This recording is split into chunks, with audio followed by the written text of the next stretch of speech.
Hello bachon, let's read the question here, and the question states here about there are three subparts in this question, and we will discuss each and every subpart one by one. So first of all we will read the question, that is why is diffusion is insufficient to meet the oxygen requirement for a large multicellular organisms like humans, and the second is what type of arrangement exists in the bodies of large animals to meet their oxygen requirement adequately, and the last is what advantage a terrestrial animal have over the aquatic animal for obtaining oxygen.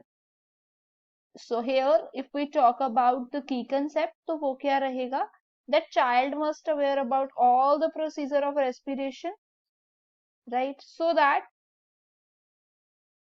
they are able to write it in a proper way, उनको पता हो कि उन्होंने करना क्या है, right. So यहाँ पर अगर हम बात करें फर्स्ट की, तो वो क्या है, डिफ्यूजन अनसफिशिएंट होती है to meet the oxygen demand for large multicellular organisms. उसका रीजन क्या है,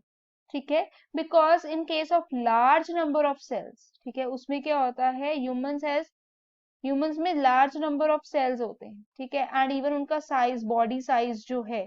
वो बहुत बड़ा होता है, तो उस केस में जो ऑक्सीजन है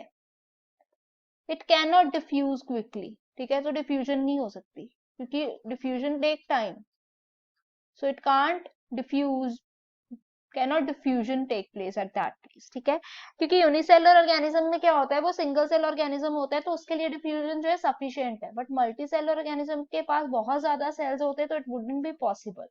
what type of arrangement exist in the body of the large animals to meet, so उनमें प्रॉपर क्या होता है, ब्लड सर्कुलेटरी सिस्टम प्रेजेंट होता है, ठीक है, जो लार्ज मल्टीसेलुलर ऑर्गेनिज्म होते हैं they have a proper, you can say a system, blood circulatory system, ठीक है, जिसमें क्या होता है, ब्लड होता है, हम कह सकते हैं हीमोग्लोबिन होता है, और हीमोग्लोबिन क्या करता है, सारी बॉडी पार्ट को ऑक्सीजन जो है वो देता है, right. Now the third question here it would be there कि क्या एडवांटेज है टेरेस्ट्रियल एनिमल की एक्वेटिक ऑर्गेनिजम्स के ऊपर ऑक्सीजन को ऑब्टेन करने की, ठीक है, तो जो टेरेस्ट्रियल एनिमल्स होते हैं वो एडवांटेज होते हैं एक्वेटिक, क्योंकि टेरेस्ट्रियल जो होते हैं ना वो ऑक्सीजन लेते हैं जो कि एयर में होती है, ठीक है, वो ऑक्सीजन कहाँ से लेते हैं, जो एयर में होती है, ठीक है, और ऑक्सीजन जो है वो इजिली ले पाते हैं टेरेस्ट्रियल वाले, वेयर एज वाटर के बीच में जो ऑक्सीजन होती है वो क्या होती है, डिजोल्व्ड फॉर्म में होती है, ठीक है, तो एक्वेटिक ऑर्गेनिज्म को थोड़ा सा मतलब प्रॉब्लम आती है to take dissolved oxygen. So that is the case here. Hope you understood. All the best and thank you.